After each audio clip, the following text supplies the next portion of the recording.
For the right triangle ABC, which is right angled at C, the side C equals 64 units.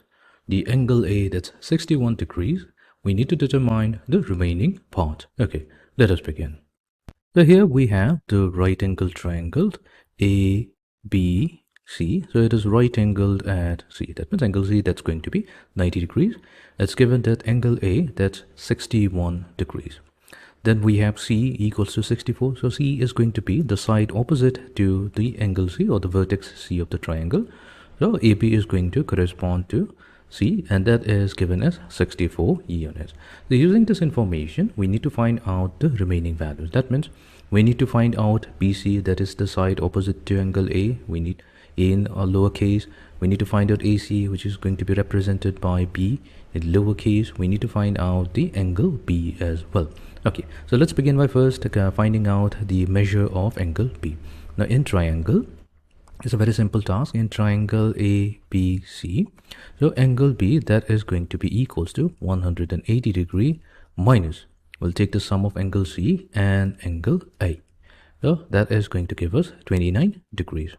Now we have found out the value of angle B. Now let's do one thing. Let's use the law of sines.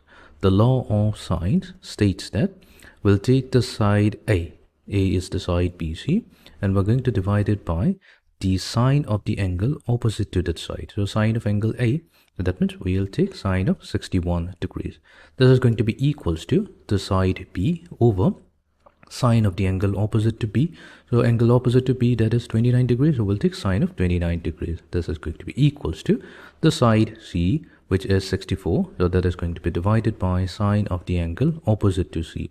So we'll have to take sine of 90 degrees. We have sine of 90 degrees. So now what we can do, we can take the equation A over sine 61 degrees equals to C over sine 90. Now what is the value of C? It's already given as 64. So we have 64 over sine 90, that's 1. You can use this, or we can use B over sine 29 degree, and that's also equals to C, which is 64 over 1. So from this we can easily find out the value of A. So side A comes out to be 64 times sine 61 degrees. And then we have B. So B is going to be equals to 64 times sine 29 degrees.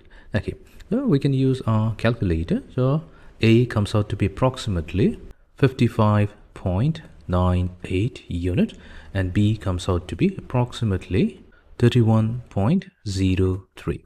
So we have obtained the value of the remaining side. So we have obtained A as 55.98, B, that is 31.03, and angle B, so that's 29 degrees.